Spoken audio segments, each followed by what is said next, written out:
आज दुनिया में भी प्रैक्टिकल में हम यही देख रहे हैं कि कोई व्यक्ति कितना भी सिद्धांतवादी क्यों ना हो, लेकिन जब कोई किडनैपर्स उसके बच्चे को किडनैप कर लेते हैं और उस समय उनसे अपने सिद्धांतों को कॉम्प्रोमाइज करने के लिए कहते हैं, तो क्या होता है? पुत्र मोह ऐसी चीज है कि कितने भी बड़े सिद्धांतवादी क्यों ना हो, वो भी अपने सिद्धांतों को कॉम्प्रोमाइज करने के लिए तैयार हो जाते हैं। यही वो दृश्य है जो महर्षि वेदव्यास जी ने आज से 5000 साल पहले देखा था कि आज के मनुष्य की मनस्थिति भी जब पुत्र मोह जागृत होता है तो कोई भी युद्ध करने के लिए, कोई भी प्रकार का संघर्ष करने के लिए वह तैयार नहीं है, घुटना टेक देते हैं। भावार्थ ये कि यहाँ अर्जुन माना इच्छाओं और संबंधों के जाल में फंसे हुए व्यक्ति की चेतना का प्रतीक है। हमारे मन के अंदर गुण और अवगुणों के बीच में निरंतर युद्ध चलता रहता है, और जब मन थका हुआ होता है और आसुरी शक्तियों के साथ युद्ध करने के लिए तैयार नहीं होता है, बुद्धि भी आसुरी वृत्तियों के आगे हारने लगती है, तब मनुष्य भी घुटना टेक देता है और बुराइयों के साथ हो जाते हैं। विशेषकर जब कोई लंबी बीमारी से गुजरता है और कोई रास्ता नजर नहीं आता है, तो बुराइयों का रास्ता अपनाना उसके लिए जैसे एक ही ऑप्शन रहता है और उस तरफ वो खींचे चले जाते हैं। इसी तरह पारिवारिक कलह क्लेश बहुत बढ़ जाता है कि व्यक्ति तंग होकर के सोचता है बुराइयों का मार्ग अपना लूं, या असफलता पर असफलता मिलती है कि सही रास्ते पर चल करके सफलता प्राप्त करना बहुत मुश्किल है। ऐसे समय पर कई युवा भी सफलता प्राप्त करने के लिए बुराइयों का रास्ता, गलत रास्ते की ओर प्रेरित हो जाते हैं। या जब जीवन के अंदर बहुत तनाव बढ़ जाता है, तब भी व्यक्ति आसुरी वृत्तियों के आगे हार जाती है और बुराइयों का मार्ग अपनाने के लिए तैयार हो जाते हैं। तो अर्जुन माना ऐसे इच्छाओं और संबंधों के जाल में फंसे हुए व्यक्ति की चेतना का प्रतीक है। और तब भगवान दूसरे अध्याय में सांख्य योग यानी ज्ञान योग, जहां आत्मा की शाश्वतता और आत्मा अविनाशी शक्ति है, उसके ऊपर ज्ञान प्रकाश डालते हैं। पहले श्लोक से लेकर 10वें श्लोक तक अर्जुन की कायरता के विषय में भगवान अर्जुन का संवाद चलता है। 11वें श्लोक से लेकर 30वें श्लोक तक सांख्य योग का विषय शरीर आत्मा का वस्त्र मात्र, आत्मा अनश्वर है। 31वें श्लोक से लेकर 38वें श्लोक तक स्वधर्म के अनुसार भी युद्ध करने की आवश्यकता का निरूपण है। 39वें श्लोक से लेकर 53वें श्लोक तक कर्म योग का विषय लिया गया है, और 54वें श्लोक से लेकर 72वें श्लोक तक स्थिर बुद्धि पुरुष के लक्षण और उसकी महिमा दर्शाई गई है। और इस तरह से दूसरे अध्याय में आरंभ में अर्जुन की कायरता का विषय को लेकर के फिर अर्जुन अपने आप को समर्पित कर देता है, भगवान का शिष्य निश्चित कर लेता है और अपने दुख और विषाद को दूर करने का आग्रह करता है। ये अध्याय एक प्रकार से संपूर्ण भगवत गीता का सार प्रस्तुत करता है। इसके अंतर्गत अनेक विषयों को विस्तार पूर्वक विचार किया गया है, जैसे कर्म योग, ज्ञान योग, सांख्य योग, बुद्धि योग, आत्मा और सभी प्राणियों में विद्यमान आत्मा के शाश्वत स्वरूप पर अधिक बल दिया गया है।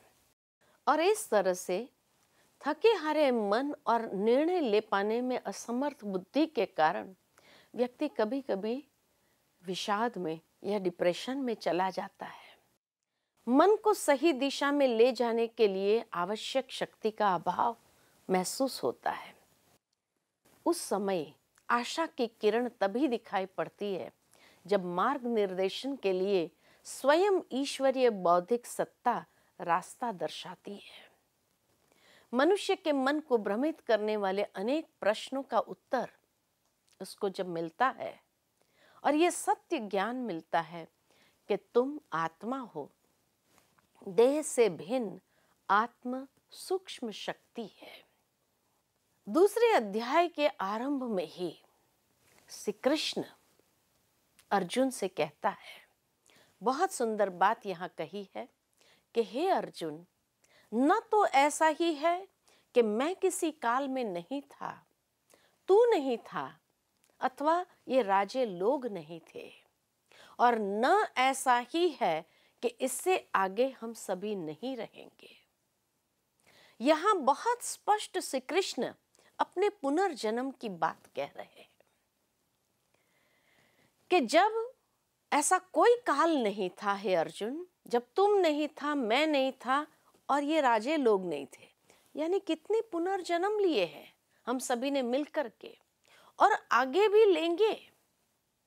तो यहां श्री कृष्ण अपने पुनर्जन्म की बातें कर रहे हैं। और चौथे अध्याय में भगवान उवाच, मैं अजन्मा हूं। यहां ये दोनों श्लोक जैसे एक दूसरे से विरोधाभास में महसूस होते हैं, लेकिन वास्तव में ऐसा नहीं है, क्योंकि श्री कृष्ण अनेक पुनर्जन्म में आते हैं, इसीलिए ये श्लोक भी सही है। लेकिन जब गीता ज्ञान दिया गया तो भगवान उवाच, सारी गीता में इसीलिए श्री कृष्ण उवाच नहीं है, यानी श्री कृष्ण से, श्री कृष्ण के माध्यम से बोलने वाली शक्ति, परमात्मा शक्ति जो अवतरित हुई है। इसलिए दोनों ही श्लोक बहुत सही है। और इस तरह से फिर भगवान आगे अर्जुन को जीवन की वास्तविकता का दर्शन कराते हैं और कहते हैं कि जैसे देह में देहधारियों की बाल्य अवस्था, यौवन और बुढ़ापा, ये तीन अवस्थाएं हैं, इसी प्रकार दूसरी देह की प्राप्ति भी एक परिवर्तित अवस्था है। इसमें आत्मा का नाश नहीं होता है। बहुत सुंदर बात यहाँ समझाई गई है। यानी सारे मानव जाति के लिए ये समझने की बात है कि जैसे एक बच्चा यौवन अवस्था में जाता है तो उसके लिए शोक नहीं करता है या विषाद नहीं करता है।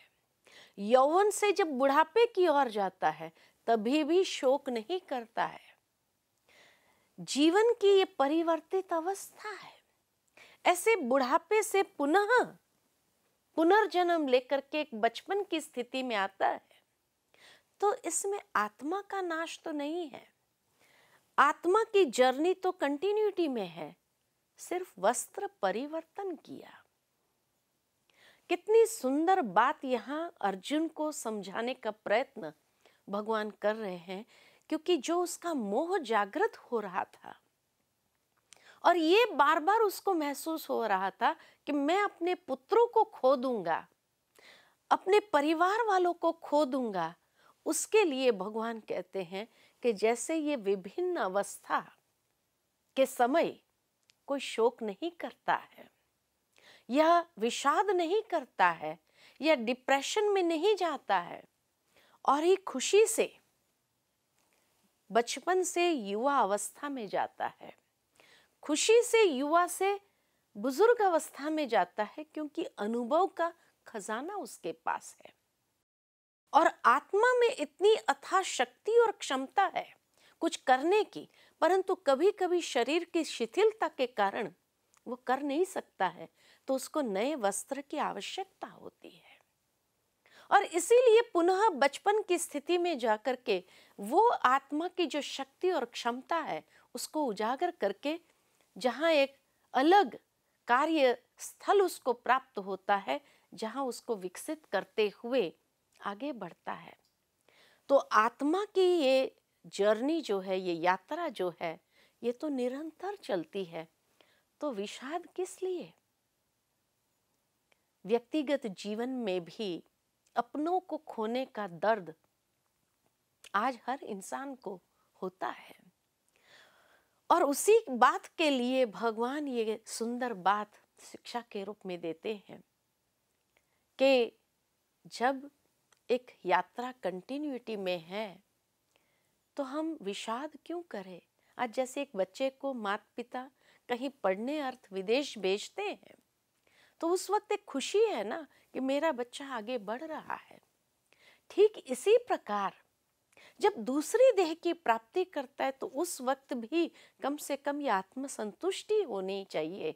तो अपनों को खोने का दर्द हर इंसान को आज सताता है, लेकिन भगवान उसी के लिए ये गीता ज्ञान देता है कि जब ऐसा समय हर परिवार में आता है तो उस समय आत्मा की शाश्वतता, कि आत्मा कहीं भी मरती नहीं है, आत्मा की यात्रा तो निरंतर चलती है, लेकिन आगे उसको शायद एक अच्छे वस्त्र की, अच्छे शरीर की, जहां कर्मेंद्रियां सलामत हो, उसकी आवश्यकता है ताकि वो अपनी क्षमता को बाहर ला सके या अच्छे कर्म के लिए एक गति प्रदान कर सके और अच्छे कर्म कर सके।